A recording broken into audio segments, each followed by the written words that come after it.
Bismillahirrahmanirrahim. Alhamdulillahi rabbil alamin, wassalatu wassalamu ala asyrafil anbiya'i wal mursalin sayyidina Muhammadin wa ala alihi wa sahbihi ajma'in. Qala rabbi shrah li sadri wa yassir li amri wahlul 'uqdatam min lisani yafqahu qawli. Subhanaka la ilma lana illa ma 'allamtana innaka antal alimul hakim. Wala haula wala quwwata illa billahil aliyyil azim. Nawaitu ta'lu wa ta'lim wa tazakkura wa tazkira wa naf'a wal intifa' wal ifadah wal istifadah wal hassa 'ala tamassuki bi kitabillah wa sunnati rasulih wa du'a ila al-huda wa dalalata 'ala al-khair ibtigha'a wajhillah wa qurbihi wa sawabihi subhanahu wa ta'ala. Allahumma inni as'aluka ilman ladunni wa mashraba safihani ya wahabu ya ghani. Qala al-muallif rahimahullahu ta'ala wa nafa'ana bihi wa bi'ulumihi fid dharain amin. Rabbi yassir wa la tu'assir wa tammim bil khair wa la hawla wa la quwwata illa billahil aliyyil azim. Amma ba'du, assalamu alaikum warahmatullahi wabarakatuh. Jadi hari ni kita nak baca kitab baru. Nama kitab dia, inilah kitab yang bernama Ad-Durrus Samin. Ad-Durrus Samin. Durru makna dia permata. Samin yang bernilai. Samin yang berharga, yang bernilai. Gapo dia kitab Durrus Samin ni? Kitab ini pada menyatakan, menerangkan, membahas sehingga jelas iktikad segala orang yang mukmin ni. Iktikad yakni pegangan hati segala orang mukmin. I'taqada ya'taqidu i'tiqadan. I'taqada benda yang disimpu di hati, benda yang dipegang, simpu mati sampai bila-bila. Pegangan ni kita akan pegang dalam kubur pun kita pegang, di dalam syurga Allah Ta'ala pun kita pegang lagu tu juga. Iktikad segala orang yang mukmin, karangannya, siapa dia yang mengarangnya? Al-alim al-allamatu wal-arif ar-rabbani. Alim, orang yang sangat alim. Allamah, orang yang sangat-sangat alim. Alim ni orang tahu, orang alim. Allamah, sangat-sangat alim. Atas wazan fa'alah. Kalau allamu, sangat alim. Tambah pula ta lil mubalaghah, ta lil mubalaghah lagi. Jadi dua kali. Sangat-sangat alim. Kalau allamu sangat alim, allamatu sangat-sangat alim. Ta tu bukan ta lil muannah nah, bukan ta untuk tina. Allamatu arif, orang yang kenal Allah. Arif yakni ma'rifatullah. Makrifat kenal Allah ini terbahagi kepada dua. Kenal Allah dengan jalan akal, ataupun kenal Allah dengan jalan zauqi, dengan jalan perasaan, dengan jalan pengalaman rohani. Maka orang yang kenal Allah melalui akal, seperti kita akan mengaji dalam kitab ni, maka orang ni kalau dia lepas berjaya menguasai faham di dalam pengajian ilmu tauhid ni, maka dia akan boleh masuk syurga. Manakala orang yang arif dari sudut zauqi, dari sudut perasaan, dia betul-betul kenal Allah sehingga dapat merasai kewujudan Allah, dapat merasai sifat Allah Ta'ala, kuasa Tuhan tu dia dapat merasai. Tuhan boleh mendengar tu dia boleh merasai seolah-olah Tuhan mendengar apa yang ia berkata. Bukan rasa, bukan pegang, yakin Sungguh-sungguh. Bukan khayalan. Tetapi betul-betul perasaan sudah dialami. Tu dipanggil arif billah dengan cara zauqi. Maka orang ni bukan masuk syurga lagi dah. Bahkan dapat berkenalan dengan Tuhan. Dapat bukan jumpa dengan syurga, berjumpa dengan Tuhan syurga. Nah.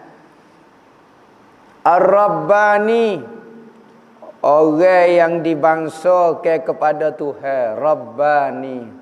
Yakni orang yang merasai hidup bertuhan. Ada manusia tu hidup atas muka dunia, tetapi tidak nampak dia tu hamba Tuhan. Nampak dia pula nak jadi Tuhan. Nak mengatur alam ni bukan kata nak duduk senyap di bawah tadbir Allah. Maka orang Rabbani ni kita nampak dia hidup tu bertuhan. Kita tengok kehidupan dia seolah-olah cara tindakan dia, gerak geri dia, jawapan dia, senyap dia seolah-olah kita nampak dia tu bertuhan. Ada orang tu kehidupan dia, tindakan dia, pilihan dia seolah-olah tidak ada Tuhan dengan dia. Nah, tu Rabbani. Asy-Syekh, tuan guru. Syekh ni tok guru lah. Syekh ni. Nama dia Daud bin Syekh Abdullah Al-Fatani. Nama dia Syekh Daud bin Syekh Abdullah Al-Fatani. Dia ni nama dia. Masyhur ulama Melayu yang boleh mengajar di Mekah. Dia ni dilahirkan di Kerisik. Kerisik Patani. Tengah jalan tu kita akan jumpa satu masjid dipanggil Masjid Kerisik. Masjid Sultan Muzaffar Shah. Sampai sekarang tak siap, masjid yang sangat bersejarah. Tu di Kerisik. Kerisik ni makna dia pasir yang sangat jernih. Pasir yang indah.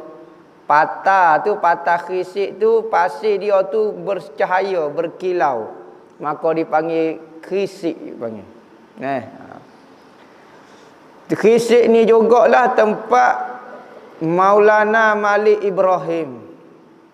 Maulana Malik Ibrahim sebelum berdakwah ke tanah Jawa, maka dia duduk di situ dan berdakwah di situ dulu. Di Kerisik ni Fatani sebelum daripada dia berdakwah ke Jawa dan meninggal di sana. Syekh Daud ni dilahirkan pada tahun 1133. 1133. Lebih kurang lagu tu lah. Jadi berapa tahun dah? 300. Dekat 300 tahun. Ada kata 1183. Jadi 200 tahun lebih. Khilaf ulama tidak beri pendapat tepat lahir dia. Berarti dalam 300, 200 tahun sehingga 300 kitab ni. Belajar 30 tahun di Mekah. 30 tahun belajar di Mekah. Lagu mananya belajar tak tahu, 30 tahun. Puak kita bukan belajar, puak kita ni mari dok main. Rasa alim dah. Syekh Daud ni ngaji sungguh. Dia mula-mula ketika dia belajar, dia kecil lagu ni belajar. Maka tok guru dia ni nampak, tok guru dia berkali kasyah pandangnya mata hati ni, dia nampak Syekh Daud ni akan jadi orang alim besar. Maka Syekh Daud satu kali dok tengah ngaji lagu ni, ada persembahan lah. Dok tengah ngaji lagu ni ada orang main permainan lalu di kesurah masjid. Maka Syekh Daud munggo dia kecil, dia tutup kitab, kita tengok. Kita tengok orang main lah tu, bit luar, kita tengok orang main. Tok guru dia tengok Syekh Daud tutup kitab, tok guru dia tutup juga kitab. Anak murid besar-besar duduk tunggu. Tak mengajar kau itu. Siapa Syekh Daud sudah tengok orang duduk main kat dia, Syekh Daud masuk semula buka kitab, tok guru dia pun buka kitab juga. Maka anak murid tua dia pun tanya, istimewa benar kata Daud ni kata. Ambo ni hak tua, anak murid tua duduk depan ni kata tak cara dah tok guru kata. Kalau dia duk main layan kata tak mengajar, rela tak mengajar, anak murid lain ada tapi dia tak mengajar apa. Kerana Syekh Daud tak ada. Maka katanya Tok Guru dia, aku tengok dengan pandangan mata hati aku, orang ni akan jadi orang hebat, akan jadi ulama besar. Memang sungguh Syekh Daud ni. Tu dia mengaji. Satu kali dia tak tengah mengajar, Syekh Daud Al-Fatani tak tengah mengajar. Dia makan sirih orang yang dulu. Go back sirih tu kan. Go back. Nama go back. Waktu itu pinai tu, dok tengah mengajar dia go back sirih. Tengah-tengah anak murid dia duk menada ramai-ramai, dia pun akak tangan. Dia tengah gobek sirih, dia akak tangan. Dia akak tangan lagu ni basuh baju dia. Basuh. Sudah gobek pula. Anak murid dia kata, gapo dia Tok Guru ni kata. Duk tengah duk gobek sirih, tiba-tiba akak tangan, basuh kain baju jubah dia. Maka duduk sebentar duk tengah mengajar, mari orang basuh berjeruk. Mari jumpa dengan Syekh Daud, wi salam, assalamualaikum Syekh Daud, assalamualaikum. Katanya Syekh Daud, ada apa dia? Allah lah ya Allah ya Tuhanku. Muju ambo. Muju apa dia kata? Dia kata tadi ambo naik perahu. Tak tahulah telala lagu mana bersembah jatuh dalam sungai. Jatuh dalam sungai tak cakap gelepah ambo. Tak cakap nak kata lagu mana, muka tak pandai berenang kau lagu mana. Akhir sekali ambo teringat nama Tok Guru. Ambo panggil lah Syekh Daud. Tiba-tiba ambo tengok tangan Tok Guru sambal ambo. Ambo tu gak pauk tu gak. Selamatlah ambo sehingga ke darat. Dia duduk di laut. Dia begini lah. Basuh berjeruk. Pok kita koyak kita lah tu. Ngaji tak erti apa satu, kabar-kabar khoyal. Hidup dalam khoyal paceruh daripada awal sampai akhir. Sampai bila nak berpijak di bumi nyata. Kenyataan kita tu lagu mana? Betul ke kita lagu tu? Tu Syekh Daud Al-Fatani. 30 tahun ngaji di Mekah, 5 tahun duduk di Madinah ngaji. Dan dia meninggal di tanah di Taif. Tak ada sini dia. Tak di tanah. Meninggal di Taif. Di tanah di sebelah kubur Sayyidina Abdullah ibnu Abbas, sepupu Nabi. Nah, di Taif tu sebelah kubur Sayyidina Abdullah ibnu Abbas, tanah ni Syekh Daud Al-Fatani. Meninggal tahun 1847. 1847. Ni pengarah dia. Kita belajar kitab wali ni ada kelebihan. Faham tak faham? Kita tak faham pun ada keberkatan dia. Kerana orang yang kenal Allah Ta'ala, semua perbuatan dia tak buat sia-sia. Setiap perbuatan yang ada kesedaran Tuhan dalam perbuatan itu, nescaya keberkatan dia semakin banyak. Kita menulis kitab tak ingat Tuhan pun ada manfaat juga. Pas lagu mana kalau orang mengarang penuh dengan ingat Tuhan, arif billah. Tentulah setiap perkataan dia itu diberkati. Percaya tak percaya, Syekh Daud Al-Fatani ni pengarang kitab Muniatul Musalli pun dia. Ni soho ni Syekh Daud Al-Fatani ni. Banyak kitab-kitab dia dibaca oleh orang wak mengajar, berkat tak tahu cuma mana. Berapa ribu orang kenal Tuhan dengan sebab kitab dia. Ni khamak juga. Bukan kata khamak ni tergebel saja, pok kita khamak tergebel. Kalau orang tu tak tergebel, tak khamak. Sekalipun kawan tu semaya bel, tak tinggal puasa, tak tinggal zakat semacam, tapi tak tergebel, tak khamak. Maka orang yang jenis menilai kekeramatan sesuatu benda itu dengan benda pelik, tergebel ke gapo, maka dialah orang yang pertama akan ditipu oleh Dajjal. Dajjal ni dia cari kaki hok jenis minat khamak-khamak hok pelik-pelik, maka dia akan tunjuk benda pelik kerana orang tu menilai kebenaran itu berada di benda pelik. Maka dia tunjuk benda pelik. Antaranya disebut dalam hadis apabila dia angkat tangan tunjuk ke langit. Kawasan dia pergi kawasan hok tak turun hujan. Maka dia angkat tangan nak hujan. Hamba lenggok ke langit. Turun berok. Kawasan orang hok mati. Dia kata demo mengaku jadi Tuhan. Maka tunjuk gak demo bisa. Demo benar kau tak? Hamba benar. Apa dia bukti dia? Ni ayah demo bila dah meninggal? 80 tahun lepas. Hamba panggil dia lah. Si fulan bin fulan bangun cokoh kawan tu. Siap sapuh debu dari hadis kata. Lepas lu. Maka orang yang kalau jenis gila kepada benda pelik itu benar, nescaya Dajjal mari dia lah orang yang akan ikut Dajjal. Nah, tetapi kebenaran itu sebenarnya berada di istiqamah dengan Tuhan. Istiqamah di jalan syariat. Orang tu semaya daripada muda pak tua. Orang tu boleh puasa tak tinggal. Orang tu boleh junjung titah perintah Tuhan. Hak tu sebenarnya keramat. Hak tu dipanggil karamah maknawi. Keramat dari sudut hakikatnya, hak tu hak tu.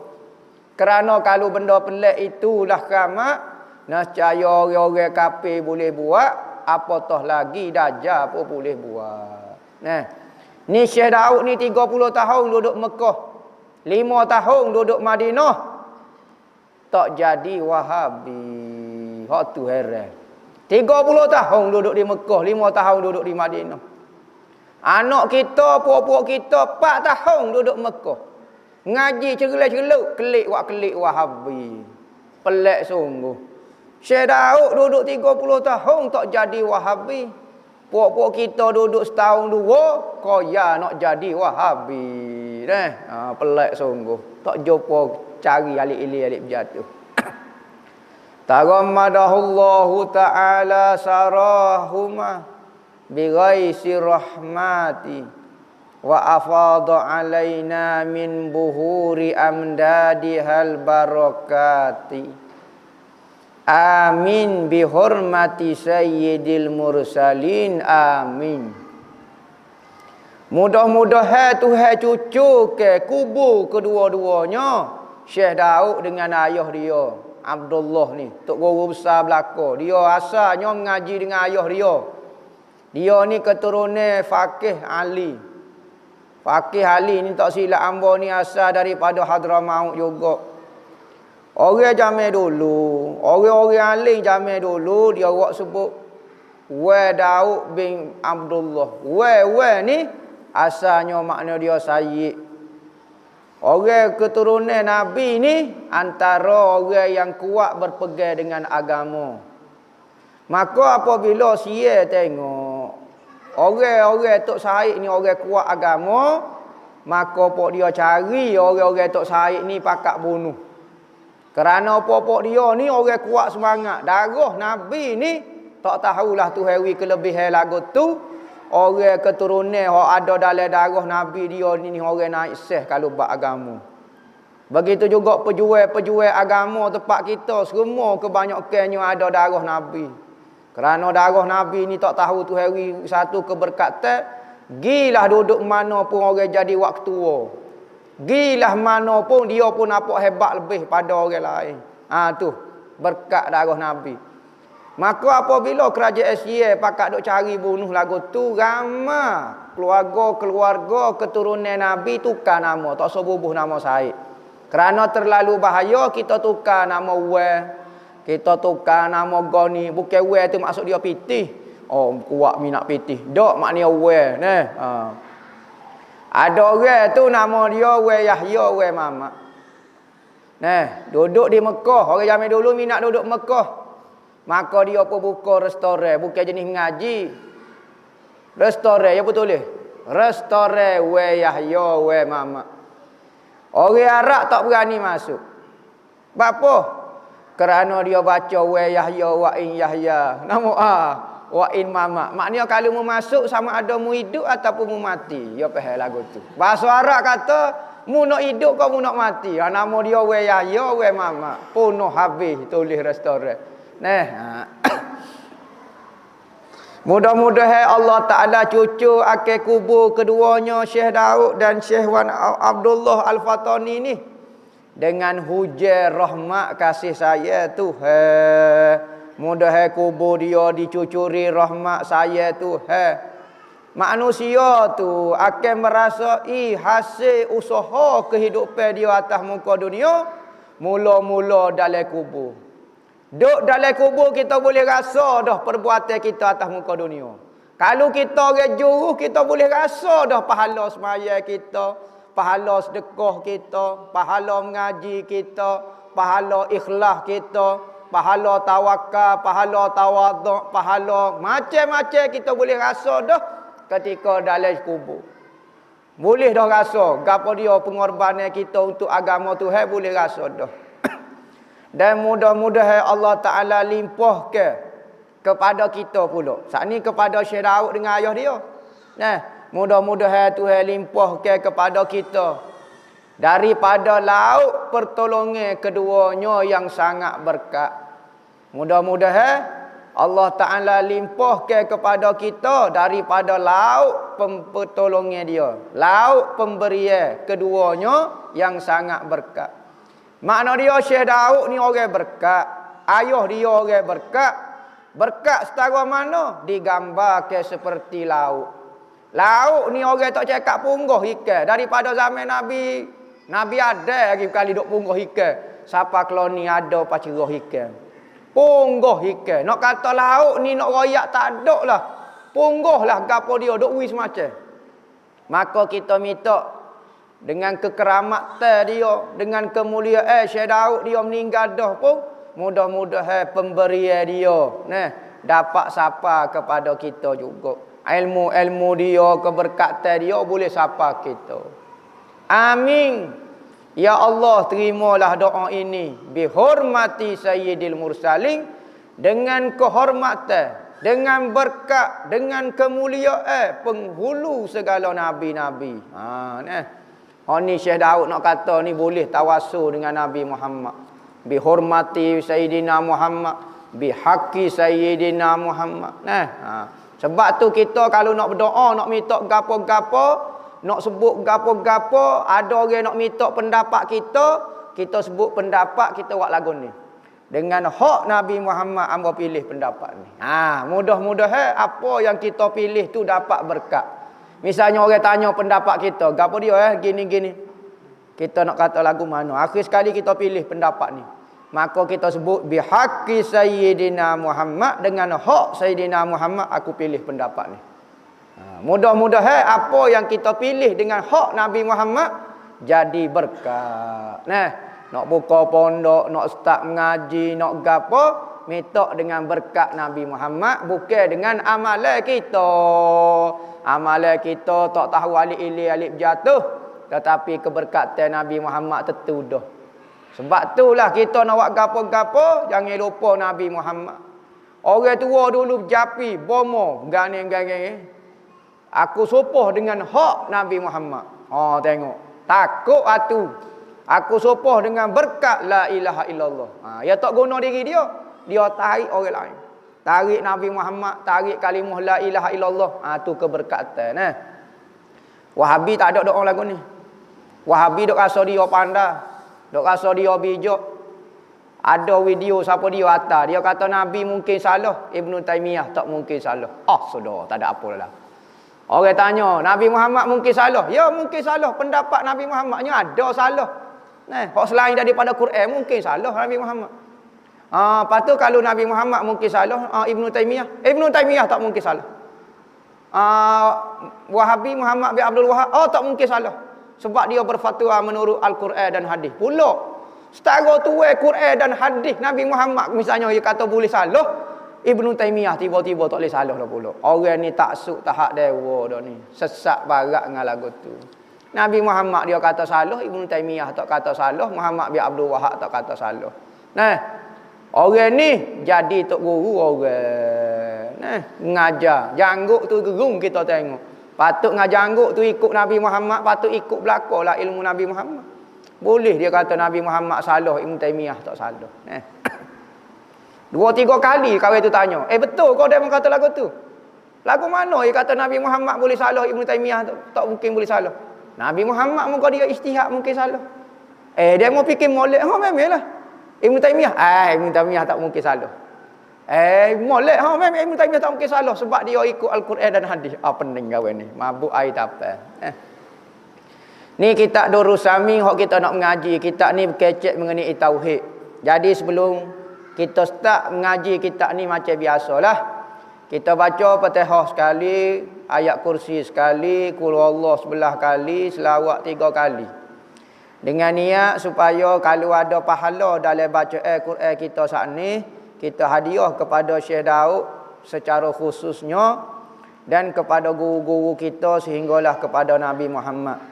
Dan dengan niat juga supaya Allah Ta'ala buka hati kita secerah-cerahnya sebagaimana Allah Ta'ala buka kepada Syekh Daud. Gapo dia kah pengalaman dia dengan Tuhan, mudah-mudahan Tuhan beri juga kepada kita dapat merasai pengalaman rohani orang-orang yang bersih hati ni. Dengan niat itulah kita baca Al-Fatihah. Bismillah.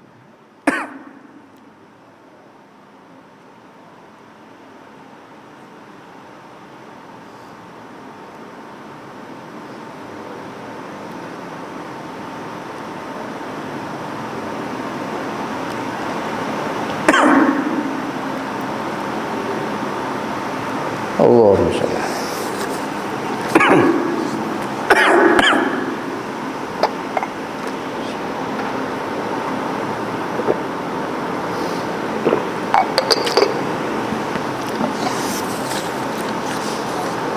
Bismillahirrahmanirrahim. Dengan nama Tuhan, Allah ni nama kepada Tuhan. Dia tu bukan Tuhan nah. Tuhan tu Rabb dipanggil. Tuhan. Nama dia Allah. Super Ronaldo lah. Ronaldo ni bukan pemain bola. Nama kepada pemain bola. Hok jom main bola tu, tu dia lah dia, pemain bola tu lah. Bukan Ronaldo hok main. Ronaldo tu nama ya kepada. Begitu juga Allah.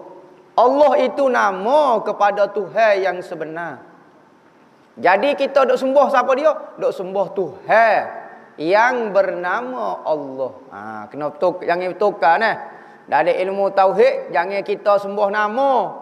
Kau kita duk sembah nama? Kita tak sembah Allah, kau tak sembah Tuhan. Kita sembah Tuhan yang bernama Allah. Kalau orang tanya Allah tu gapo? Allah itu nama kepada Tuhan. Dia tu siapa? Dia tu lah Tuhannya. Tu jangan tukar. Nama ke soalan pertama tak boleh jawab dah. Apakah Allah? Allah itu adalah Tuhan. Salah. Allah itu nama. Ke Allah itu, kalau kita sembah kalimah Allah tu, sembah tu. Allah tu, alih-leh-leh-ha tu kah? Tak, kita sembah Tuhan. Tuhan yang tidak bertepak, yang tidak berjering, tidak goni, tidak depan, tidak belakang, tidak gapo. Yang nama dia itu adalah Allah. Tengok halus ulama tauhid bahas. Dia kata dengan nama Allah.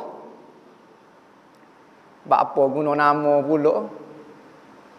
Dengan Tuhan selalulah. Bak apa dengan nama Tuhan? Nama Allah, nama. Apa tak pergi direct ke? Tak boleh ke perantara kena minta dengan Tuhan direct ke kita mengaji tauhid. Ni panggil tauhid Wahabi. Dok mai Tuhan pacerah, lupa kata selain daripada Tuhan ada lagi. Selain daripada Tuhan Nabi Muhammad dia letak tahu kat mana. Nama-nama Tuhan dia tak guna. Dia kata tak ada kelebihan langsung. Al-Quran tak ada kelebihan. Bahkan siapa dia beriktikad Al-Quran dapat menyembuh ke gapo jadi kafir. Lepas hilang ke kepercayaan kamu kepada Al-Quran sehingga menghina Al-Quran, jebeh kepada ayat Quran, jebeh kepada nama Tuhan. Sebab apa? Tak ada kelebihan langsung. Muhammad tak ada kelebihan langsung. Asalnya nak mentauhidkan Tuhan, tiba-tiba jadi kafir gitu. Sebab apa? Hina benda yang Tuhan muliakan. Nama Tuhan tak sih lagi. Al-Quran tak sih lagi. Ambo ada kelebihan sebab ambo mengaji pandai. Saya mengaji ni kelebihan saya. Jangan usaha saya. Mula-mula ambil BA, paham ambil master, paham ambil PhD, paham nak ambil PhD pula, paham nak ambil PhD pula, mati dengan PhD lagu tu. Kelebihan saya. Orang lain tak ada kelebihan. Nama Tuhan, tak minta dengan Tuhan direct. Apa minta dengan nama Tuhan? Benda lain tak boleh memberi kesan. Sudah, orang lagu ni pening. Jadi benda yang Allah Ta'ala muliakan, wajib kita kena muliakan. Apabila benda yang wajib kita iman, wajib kita percaya, wajib kita kena percaya. Sebab tu dalam rukun iman ada ni. Sebab apa ada ni-nya? Hamba nak berimeh dengan Tuhan so ya. Nak berimeh dengan Allah, tak si berimeh dengan malaikat, tak ada pedoh gapo Allah Taala. Sudah orang lagu ni. Ngaji tauhid bagi kau planet Pluto. Mana awak kerja lagu ni? Nabi Muhammad ajar kau tauhid lagu ni. Nabi Muhammad kata rukun iman itu ada ni. Kena percaya kepada Nabi Muhammad. Percaya kepada kitab, percaya kepada malaikat. Tak si percaya. Tak ada gapo-gapo hasilok lagu ni. Dengan nama Allah Tuhan, tu makna Allah. Dia tu siapa tu? Tuhan yang amat murah lagi segala hamba-Nya yang mukmin dan yang kafir di dalam negeri dunia ini.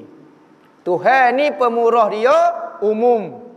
Pemurah dia kepada orang dia saya, dia pemurah. Kepada orang mukmin dia pemurah, kepada orang kafir dia pemurah, kepada orang munafik dia pemurah. Umum sifat pemurah dia. Tengok Yahudi duk tembak orang Islam tu. Tuhan wi makan juga ke dia. Tuhan wi dia berkahwin. Tuhan wi dia anak. Tuhan wi dia boleh minum. Tuhan dia boleh bergalak bersuka. Siapa dia beri nikmat itu?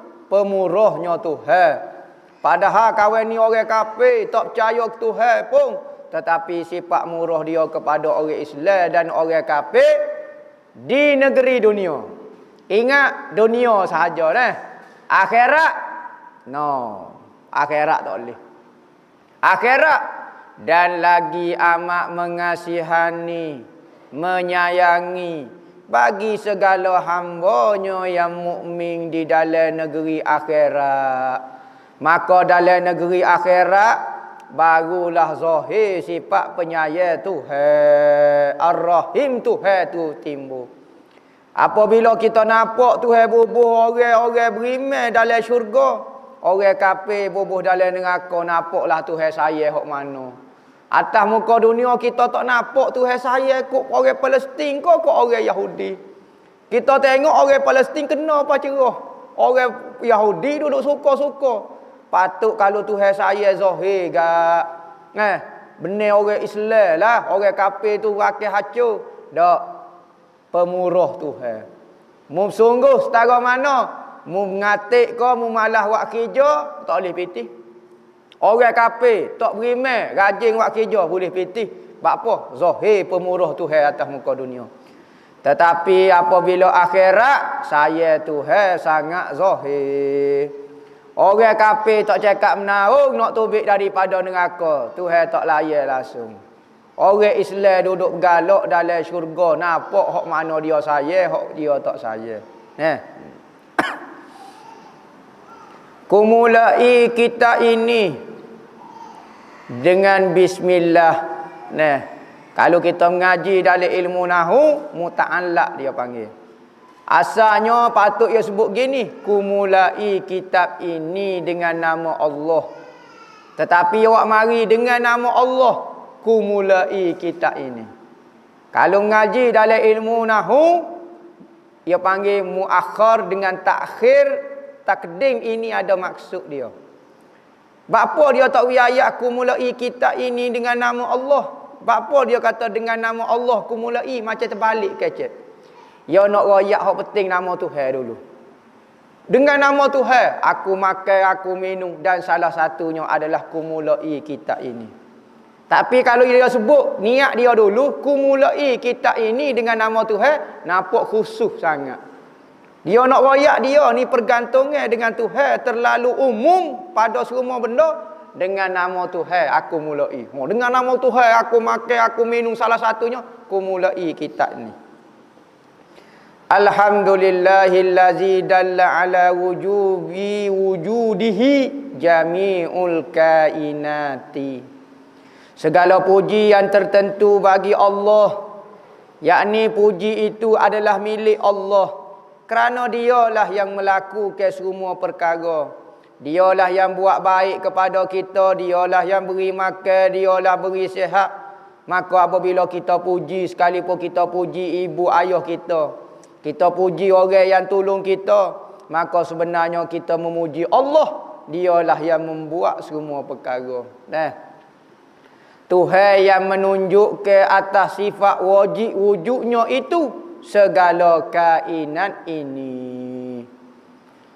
Tanda wujudnya ada Allah Ta'ala ini adalah makhluk ini. Tanda Allah Ta'ala itu wujud ada adalah makhluk ni. Hak ni pengarah nak royak, kita nak kenal Tuhan, kena tengok makhluk. Kalulah makhluk ni tidak wujud, maka tidak ada sebagai tanda dan dalil kata Tuhan tu ada. Kerana kita berdalil ke kewujudan makhluk. Tetapi sebenarnya bukan begitu. Kalau tidak ada makhluk ni pun, kalau tidak ada tanda-tanda pun, Tuhan tetap ada. Maka tanda-tanda itu seperti alamat bagi rumah. Ada rumah, ada alamat. Rumah sikit, alamat sikit-sikit, maka menunjukkan ada rumah. Tetapi ada rumah tak ada alamat, duduk atas pohonnya ke gapo dia tak ada alamat, tapi rumah tetap ada. Maka Tuhan tetap ada sekalipun tidak ada tanda-tanda yang menunjukkan dia tu ada. Kerana apa? Kerana dialah yang wujud sebenarnya. Benda lain bergantung dengan dia.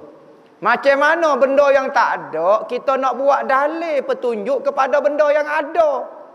Dia biasa kita nak buat pedoman, ni benda ada, nak cari barang tak ada. Nah, kita cari, kita tengok benda ada, baru nak cari barang tak ada. Tanda misalnya, kita tak nampak burung, tapi bunyi suara. Burung ada ni. Bunyi cak-ciak, cak-ciak. Burung cak-ciok ni bunyi. Dia sebut cak-ciok, cak-ciok, jadi burung cak-ciok. Ada burung. Nampak ke tak? Hamba tak nampak, tapi hamba nampak tanda dia. Maka tanda ini, benda ada, nak menunjuk kepada benda tak ada. Tuhan ni asal benda ada. Makhluk ni benda tak ada. Apa kita guna benda tak ada, nak buat tunjuk benda ada pula? Lagu mana? Peninglah jadi jawapannya. Maka ada ulama guna kaedah, Tuhan ni ada menunjukkan makhluk ni ada. Bukan makhluk ni ada menunjukkan Tuhan tak ada. Pas nak guna hak mana? Dalam ilmu tauhid guna akal, kita tengok makhluk dulu baru tengok Tuhan. Kerana standard manusia duduk muamalah, duduk tengok makhluk pacerah, maka dia nampak makhluk dulu baru nampak Tuhan.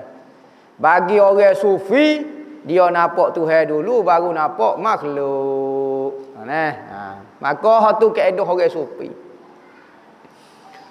Wa aqarra ala wahdaniyatihi wa infiradihi kullu makhluqati, dan telah mengaku, telah mengiktiraf atas keesaannya esa Allah dan atas ketunggalannya ketunggalan Allah. Siapa dia yang menjadi saksi tu, yang mengikrar tu, yang mengaku? Segala makhluk ni. Maka segala makhluk ni menunjukkan wahdaniyah Allah, menunjukkan keesaan Allah Ta'ala. Malam dan siang bertukar dengan tidak ada bercelaru, menunjukkan seorang saja yang mengontrol alam ni. Malam molek, iso, pas subuh, pas asar, comel molek, seorang yang kontrol. Kalau dua orang kontrol masa siang dan malam, sudah. Kita acu akad takbir nak sembahyang maghrib, perok naik matahari subuh tu ya Rabbi. Kita pun tukar nak sembahyang subuh pula, Allahu Akbar zuhur tu ya Rabbi. Nyobali baloh sama popok dia. Hak ni nak buat zuhur, hak ni nak buat asar, hak ni nak buat gapo. Tetapi kita tengok alam ni tersusung molek, tak ada orang boleh lawan pentadbir Allah. So saja kontrol dia. Wa ja'ala syahadataini dalilan ala kamali ahli sa'adat, dan telah menjadikan ia Allah akan yang mengucap dua kalimah syahadah. Syahadah ni penyaksian. Pertama kita menyaksikan ketuhanan Allah, kedua kita menyaksikan kenabian, kerasulan Nabi Muhammad. Jadi ke dua syahadah ni apa dia? Dalil atas kesempurnaan bagi ahli orang yang dapat bahagia. Maka orang yang mengucap atas muka dunia, tanda dia menjadi ahli saadah, orang yang berbahagia. Apa maksud orang yang berbahagia, orang yang banyak duit? Tidak. Orang yang banyak pengaruh? Tak. Orang yang disukai orang? Tak. Orang yang masyhur? Tak. Orang yang paling bahagia adalah orang yang dibahagia di akhirat. Maka orang itulah orang yang bahagia dan berjaya. Wa man zuhziha 'anil nari wa udkhilal jannah faqad faz. Siapa dia yang dihelak daripada keluar daripada neraka dan dimasukkan dalam syurga, maka dialah yang sebenar-benarnya berjaya. Faz.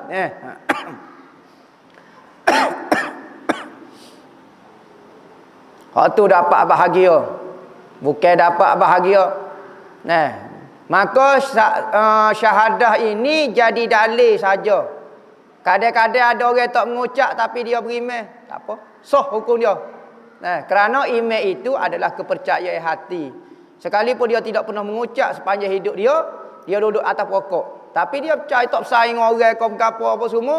Tetapi dia percaya kepada Allah, percaya kepada Nabi Muhammad. Sekadar tu dia sampai maklumat, maka akhirat dia jadi ahli yang berbahagia sekalipun dia tidak mengucap.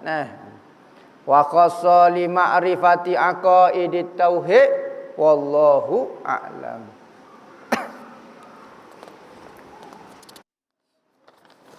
Ada orang tanya rebel ni boleh buat 2-3 orang ke dak sogie? Rebel ni sogie sorang. Dia kata ada hadis Nabi tu. Hadis Nabi ni Nabi sembelih seekor kambing. Dia niat ke diri dia, niat kepada ahli keluarga dia, niat kepada umat Nabi Muhammad. Allah ramanya. Bah lagu mana hadis itu? Boleh kau dak ambo sembelih seekor tapi ambo habis. Atas nama Cik Wo ambo apa nama Cik ambo sebutir kapung. Jimat kan musilok ni. Boleh kau dak? Sogie satu bahagian daripada kambing ataupun seekor kambing ko diniat oleh ramai-ramai. Hukum dia satu bahagian hanya boleh dibuat oleh seorang nama. Senama saja boleh buat. Misalnya nama si fulan, dia yang buat korban tu. Masalah apabila dia buat korban tu, dia nak sedekah pahala tu kepada orang lain, hukum dia boleh. Sedekah pahala. Masalah niat korban asal-asal daripada 10 orang tak boleh. Pakat pitih, ratai pitih, beli sogie, tak boleh lagu ni. Dia kena wakil. Tak apalah kita ipu pitih sekeluarga, serah kepada anak tino kita ke anak jantan kita, wi ke dia, ayah wi pitih ni pakat ratai-ratai, dia je beli rebel, dia je buat rebel. Kita hanya berkongsi pahala gitu, tak apa. Mana kalau kongsi kerbel tak boleh dalam mazhab kita. Ada kau jatuh tolak 3 dalam handphone bagi awak dah hari tu. Tolak melalui handphone ko, tolak melalui tulisan ko, masuk dalam kategori cerai dengan kinayah. Kalau dia niat jatuh, kalau tak niat tak jatuh. Saya pelajar semester akhir, saya rasa tekan sangat sebab kena belajar di rumah. Kalau belajar di universiti sedap, boleh jumpa dengan orang tino, boleh mengejar, boleh nyemak. Ni duk sore, duk tengok cikgu ambo ya. Tekan weh, nak habis dah. Mohon ustaz beri nasihat supaya lebih bersemangat. Gini, kita moga nak habis dah seng. Molek dah lah tu hewi uzlah kepada kita. Seng lah ni, kita pun bercovid lah ramai-ramai beruzlah. Sekurang-kurangnya kita tahu maksiat dah, kurang dah. Jadi kuatkan semangat. Niat kata kita buat pinjaman, siapa dia nak bayar kalau kita ngaji tak habis. Antara benda yang menguatkan semangat kita kena ingat. Kita mengaji ni buat pinjaman. Kalau kita ngaji tak berjaya, tak lulus, kau siapa dia nak bayar pinjaman? Nak suruh mak ayah kita. Mak ayah kita wi makan kenyai dah kita. Bayar hutang kita pun dia juga nyanyalah. Jadi ingat benda tu.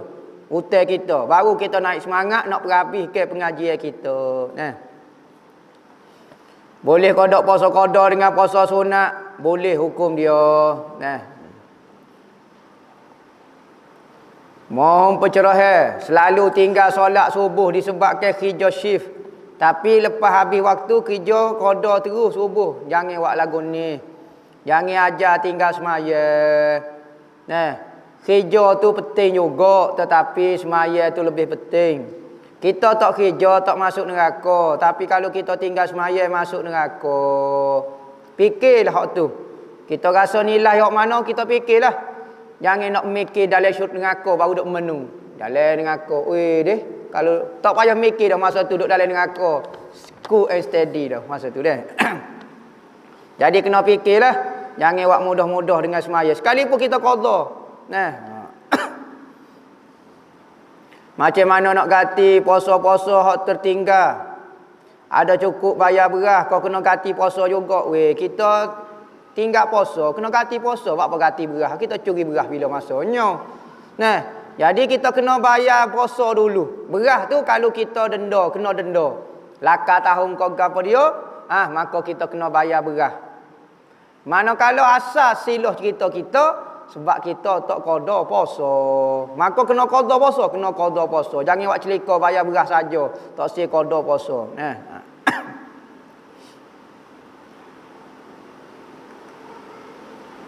Boleh qada kita berharap kepada manusia atau berharap kepada Allah daripada semua aspek dunia. Boleh berharap kepada manusia. Tetapi berharap kita tak sopalah harap kepada Tuhan. Harap kita kepada Tuhan betul-betul harapan yang mana kita tidak ada la haula wala quwata illa billah, tidak ada daya kekuatan. Tetapi harapan kita kepada manusia, kita masih ada kemampuan lagi. Ambo agak ke demo, ambo tak urut akak sore ni. Jangan syirik jadi kafir demo. Akak kursi kafir Ambo minta tolong akak demo, ambo tak reti ni, ambo agak ke demo, suruh beki lapu, ambo agak ke demo, tolong buat benda ni. Jangan agak ke Tuhan saja. Bukan, boleh. Atas nama sunnatullah Tuhan buat dah nah, boleh hukum dia. Cuma tak serupa kita harap kepada Tuhan. Boleh kodok kita orang awal share ataupun post orang dekat media sosial membuka aurat sama ada muslim ataupun non muslim. Tak boleh hukum dia haram lah. Kita sebar ke gambar-gambar yang menyebabkan orang lain naik nafsu. Standard naik nafsu lah. Misalnya gambar nyepak orang naik nafsu juga. Berat benar. Ambo sebar gambar nyepak orang naik nafsu. Hak tu orang berat. Tak boleh nak kata gua no. Nyepak ni standard orang tak naik nafsu. Kabar-kabar kawan tu tengok jadi naik nafsu. Nyepak pelik juga. Tapi kalau gambar tu standard orang naik nafsu.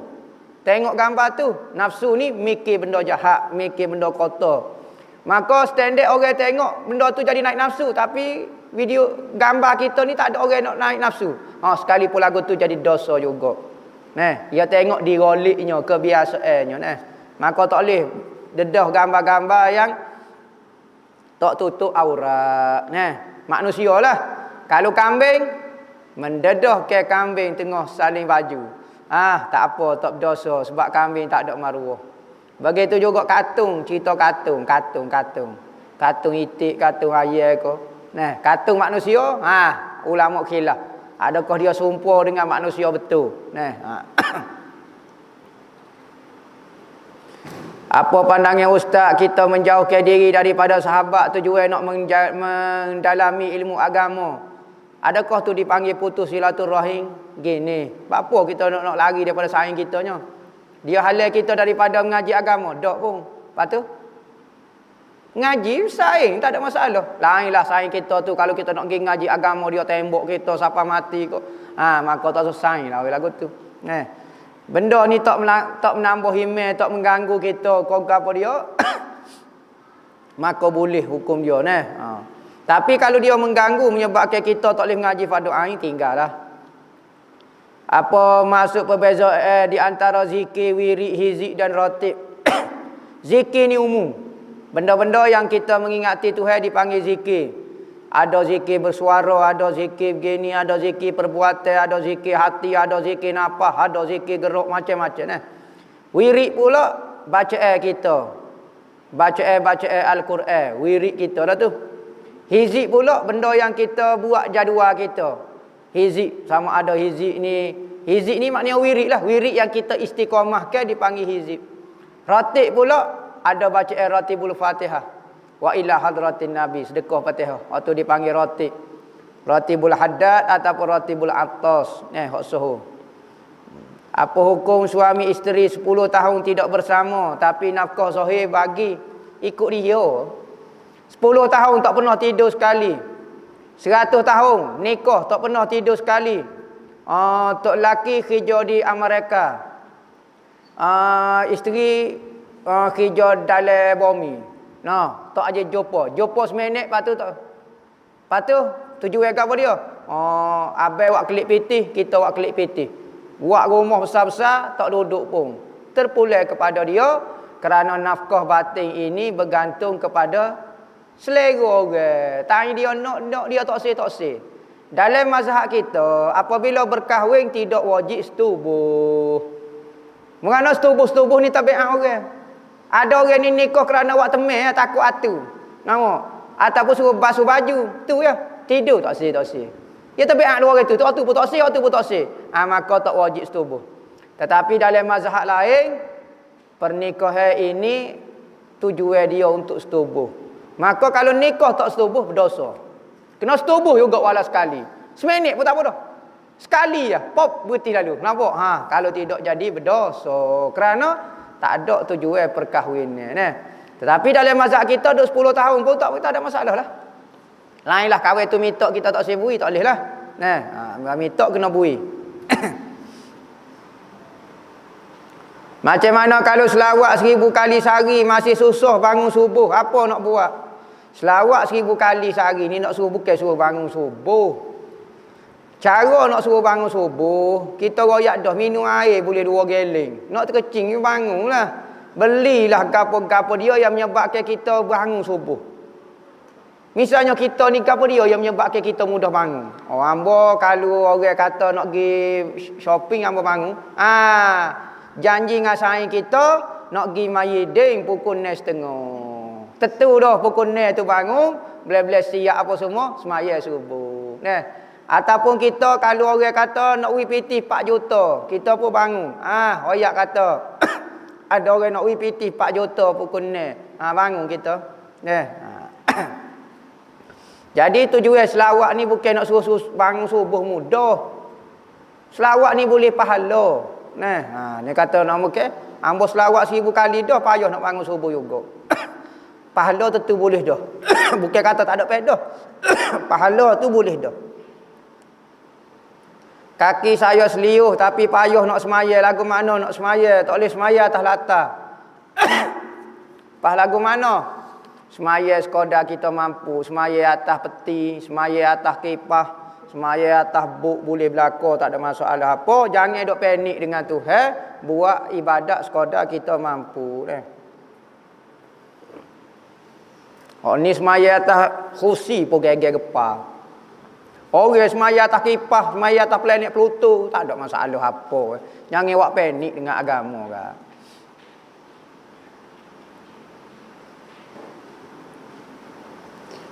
Lagu mana kita nak minta dengan Tuhan supaya Allah Ta'ala kembali ke kita kepada jalan yang diredai. Minta lah dengan dia. Apa minta dengan hambanya? Minta dengan Tuhan. Ya Allah, ya Tuhan, aku beri hidayah kepada hamba. Di samping minta, di samping kita tinggal maksiat tu. Misalnya minum arak lah. Ni botol arak duduk depan. Ya Allah, jauhkanlah hamba daripada minum arak. Daga air, perut-perut minum. Buruk-buruk. Pas nak tinggal lagu mana? Pekunglah botol tu. Lari daripada tempat-tempat majlis-majlis lagu tu. Macam mana kita nak tinggal maksiat kalau tak terlari daripada tu? Minta dengan Tuhan. Tertuduh minta dengan Tuhan. Tapi usaha tu kena ada. Supaya kita nak makan nasi dah. Apa bila-bila minta dengan Tuhan, kita makan nasi lagi. Boleh tengok nasi tu. Ya Allah, kenyangkanlah hamba tengok nasi. Tapi pandai pula tangan gerak kalau buat makan nasi. Tapi kalau buat cari hidayah tak reti. Reti minta saja, usaha tak buat. Kena buat. Orang berilmu isap rokok secara terbuka. Apakah hukum kekal makruh jikalau ditiru oleh orang lain? Isap rokok ada pendapat kata makruh dia. Maka kalau orang tiru ataupun kita ajar orang isap rokok, maka hukum dia makruh. Kita ajar orang buat benda haram. Lepas tu dia buat, boleh sahih kita. Lepas tu makruh hukum dia. Kalau dia buat, boleh makruh tu kita. Lagu tu. Makruh ni dosa, tak dosa. Ingat dosa, tak dosa. Tak takut hamba. Apa hukum mandi bunga? Mandi bunga ni satu proses dipanggil mandi bunga. Bukan kata jiruh pasu bunga. Mandi bunga pagi-pagi jiruh tu tak ada masalah apa. Mandi bunga ni kita mandi ambil bunga bubuh dalam air, kaca, gapo dia ikutlah selawat gapo mandi. Orang nak suruh jadi mudah nak menikah lah, naik semangat apa hukum dia? Boleh, hukum dia harus boleh buat, tidak berlaku sebagai benda syirik. Kerana bunga ni dia ada jenis aura dia, ada kelebihan dia. Kita sebut dah pokok-pokok ni ada kelebihan, ada pokok racun, ada pokok penawar, ada pokok gini. Nah, maka antara kelebihan bunga adalah warna dia. Maka warna ini dia menyebabkan aura positif kita timbul.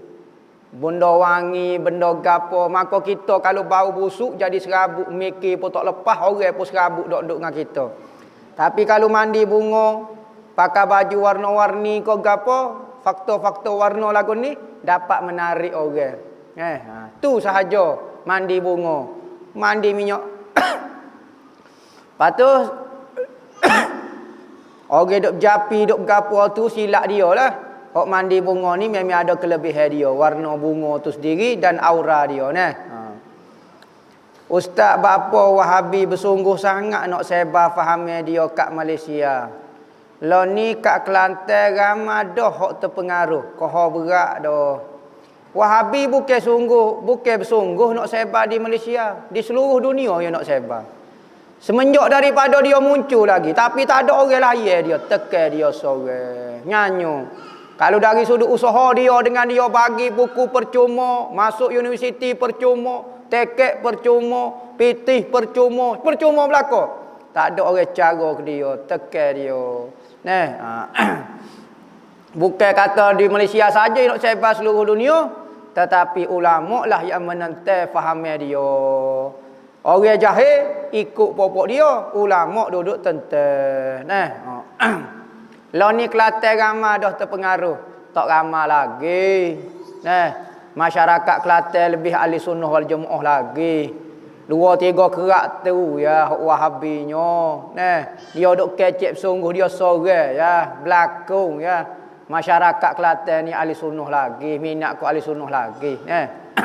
Tak boleh terima lagi mengatik tanah-tanah orang mati pakai kelik, tak mengatik, tak gapo supaya tanah ubi gitu. Nasabah orang kapur tak boleh lagi terima.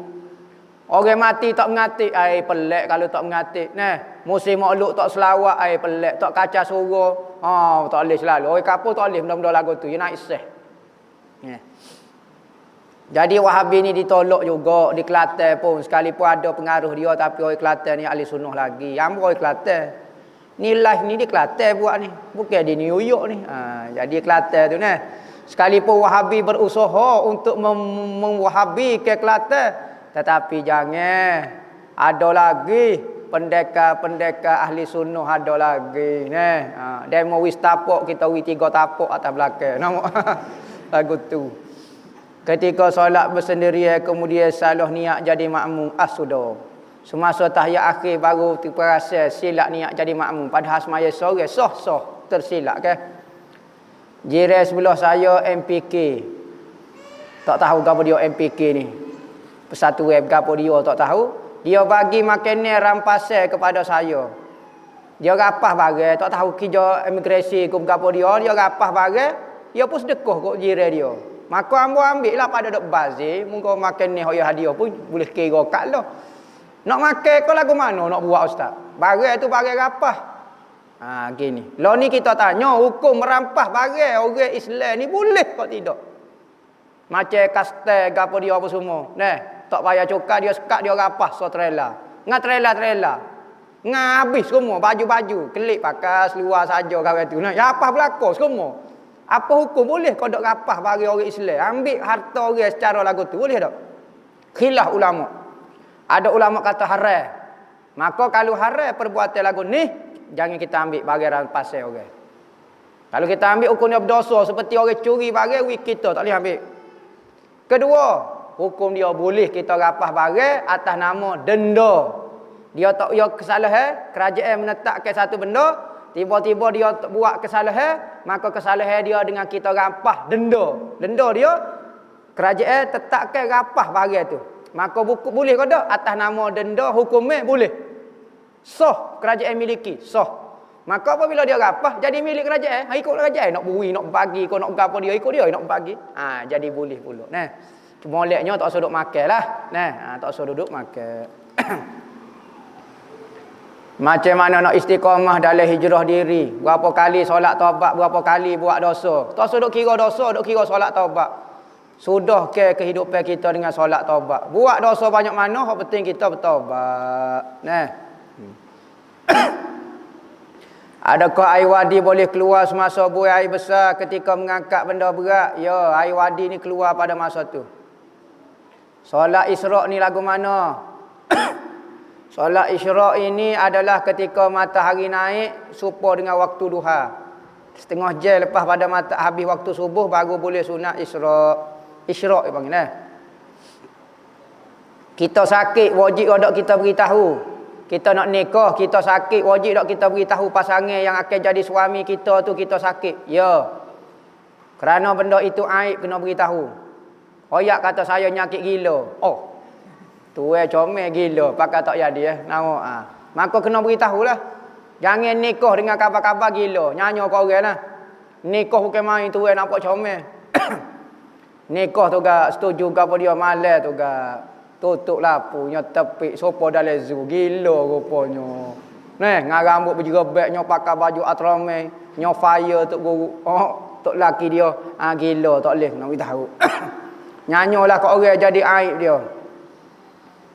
Apa hukum tak percaya kepada penipu? Nama penipu dah. Memang tak percayalah. Kerana mungkin dia betul, mungkin dia kecek salah. Tak wajib percaya perkataan orang. Tok email, tok bela, tok siok, tak wajib percaya. Pas wajib percaya, kata-kata Allah, kata-kata Nabi saja. Engkar jadi kufur. Manakala kata-kata orang lain, tak wajib percaya. Ada orang ni tak siri percaya kata-kata ulama. Ulama, tak semestinya betul. Maka kalau ulama tak boleh percaya, Wahabi lagi-lagi tak boleh percaya. Gitu. Kata-kata awak lagi-lagi tak boleh percaya. Muka awak pun memang muka tak dipercayai dah. Apa hukum tidak mohon ijazah selawat Azimul Jahi? Minta ijazah selawat Azimul Jahi. Selawat dia amu tak ingat dah. Azimul Jah. Ada perkataan Azimul Jah. Wa ala alihi wa sahbihi. Aliyul Qadri Azimul Jahi. Selawat ni siapa dia yang amal selawat ni? Katanya ulama, tak ada dalam Quran, tak ada dalam hadis. Pengalaman ulama ditulis dalam kitab dia berdasarkan tajribah dia. Dia kata siapa dia amal selawat ni, maka ketika dia nak mati Nabi Muhammad mari jemput roh dia. Mari jemput roh dia. Itu kelebihan dia. Maka apabila Nabi Muhammad mari, nafas Nabi Muhammad lari habis setan. Nafas Nabi Muhammad saja. Bukan nafas arif billah tu setan lari dah. Nafas Nabi Muhammad maka setan lari. Insya-Allah mati dalam keadaan molek. Kerana apabila kita nak mati rombongan setan akan mari. Berok-berok nak suruh kita jadi murtad ketika akhir usia kita. Tetapi apabila Nabi Muhammad mari, dia nyawa ya, suruh berat setan naik motosikal kelik ni. Apa hukum solat anak saya bergantung dalam pampers bangun hacing? Kalau hacing tu maknanya kencing, hukum dia batal semaya. Kalau hacing tu bangun jebak anak kita, bangun hacing, maka hukum dia tak batal. Gitu saja. Hancing tu tak menunjukkan kencing. Kadang-kadang hacing tu tuai tu jadi hacing tu. Apa hukum bai'ah dengan puak salah? Bagaimana nak batalkan? Haram hukum dia kita berbai'ah dengan kumpulan sesat. Dengan ayoping, dengan gapo dia, dengan kumpulan hok jahat kau gapo dia, berdosa perbuatan lagu tu. Pasah kau dak? Ada ulama kata tak sah berbai'ah dengan lagu tu dan kita kena bayar nazar kita. Kalau kita nazar, kena bayar nazar. Saya bernazar gini-gini, kena bayar nazar lah. Sebab pandai-pandai berbai'ah dengan benda yang tidak sah, benda yang salah, benda yang berdosa. Boleh cerita ke kubur Nabi Allah di Yaman? Allah panjang. Kubur Nabi Allah ni cerita panjang. Cuma kubur Nabi Allah di Yaman ni antara kubur yang hampir tepat. Ya kubur Nabi-Nabi ni hak paling tepat kubur Nabi Muhammad. Hak tu paling tepat sekali. Kubur setepak tu tak ada orang khilaf kubur situ. Hak tu pun Wahabi tak puas hati lagi. Wahabi nak cokeh waktu tobik lagi. Bergani lagi. Nah, tu kubur hak tepat dah. Marah pergi ziarah. Pas kubur hak Nabi lain, hak tak berapa nak tepat lah mana. Koholah dia angin seluruh badan popok dia. Pas lah kubur Nabi Allah ni, terima mulut. Ya ingat, maklumat ni tak syarat Quran dan hadis. Maklumat daripada mulut setempat, masyarakat setempat pun dikira hukum juga. Nah, misalnya Malaysia merdeka tahun 19 berapa? 57 dah. 57. Maka tak ada dalam Quran, tak ada dalam hadis, Muslim tak sebut. Maka bermula Malaysia itu merdeka pada tahun 1957. Nah, hadis sahih riwayat Bukhari, tak ada pun. Tapi apa kita percaya berlaku? Maka tak semua sumber hukum itu daripada Quran dan hadis. Jangan jadi Wahabi, semua benda Quran dan hadis. Jadi kena tengok sejarah, kena tengok fakta, banyak benda kubur Nabi Allah di berada di Yaman. Macam mana nak cara nak ganti solat ibu saya uzur setahun dah. Maka kena bayar kau tu dah. Bayar video kalau dia meninggal. Kalau dia tak meninggal lagi, tunggu lagi siapa dia takut dia sihat, dia kena qada. Tanggungjawab seorang anak lelaki kepada ibu bapa selepas berkahwin. Ingat, anak lelaki apabila dia berkahwin, dia tetap anak lelaki ibu dia. Tak bertukar. Wajib dia kena taat 100% kepada ibu dia sebagaimana dia sebelum berkahwin. Beza dengan perempuan. Perempuan sebelum berkahwin wajib taat ibu bapa. Berkahwin saja, maka wajib taat suami. Kalulah bercanggah di antara keinginan suami dengan keinginan ibu bapa, wajib taat keinginan suami. Berbeza dengan anak lelaki. Kalau di antara keinginan isteri dengan keinginan ibu, wajib lagi ikut kata ibu lagi. Kerana tak putus dia tetap kena taat kepada ibu dia. Sekalipun dia nikah 4 kali, tetap ibu dia lah. Gawa, you are number one for me. Katanya Mahizin.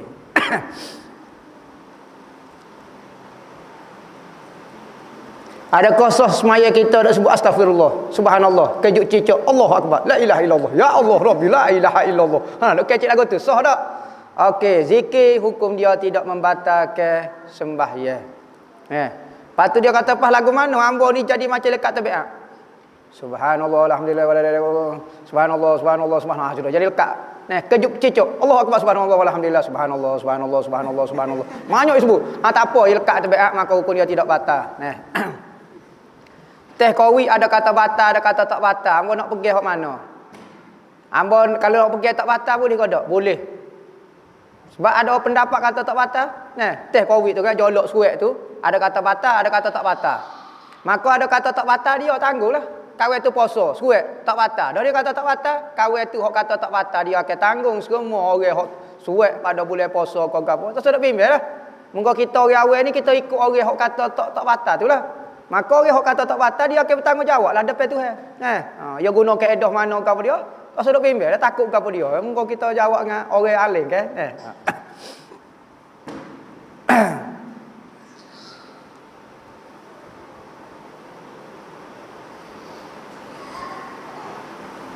Apa hukum isteri ni dia cek-cek hik putus dah. Tiba-tiba apabila hik putus ni pada duk saja setubuh lah. Misalnya setubuh-setubuh tengok ada lagi darah, apa hukum dia? Munggo tak perasan, munggo tak tahu, bukan niat nak setubuh ketika haid, maka hukum dia tidak berdosa. Meniru dalam periksa, maka kita dapat PhD contohnya lah, dan dapat kerja, maka orang pun nilai kita ni orang pandai lah, munggo itu apa semua. Pas lagu mana? Okey, tengok pekerjaan kita diterima dengan sebab siji kita, kepercayaan kita ataupun kemahiran kita sungguh. Misalnya kita minta kerja, kita PhD tapi kita kerja jual beki motor. Tak ada kaitan siji PhD. Jadi orang tak tengok sangat PhD, orang tengok kemahiran kita. Maka kita terima dengan sebab kemahiran kita, kepandaian kita, kepetahan kita, maka tu tak ada kaitan dengan penipuan kita.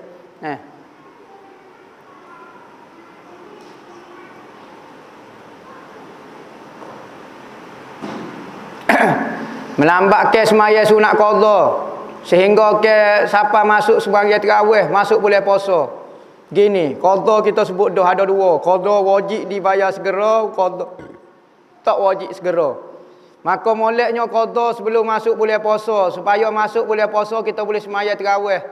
Tapi kalau dia masuk dah boleh puasa, kita ada qada lagi, qadalah sembahyang tak payah semaya tarawih. Wallahu a'lam. Al-Fatihah.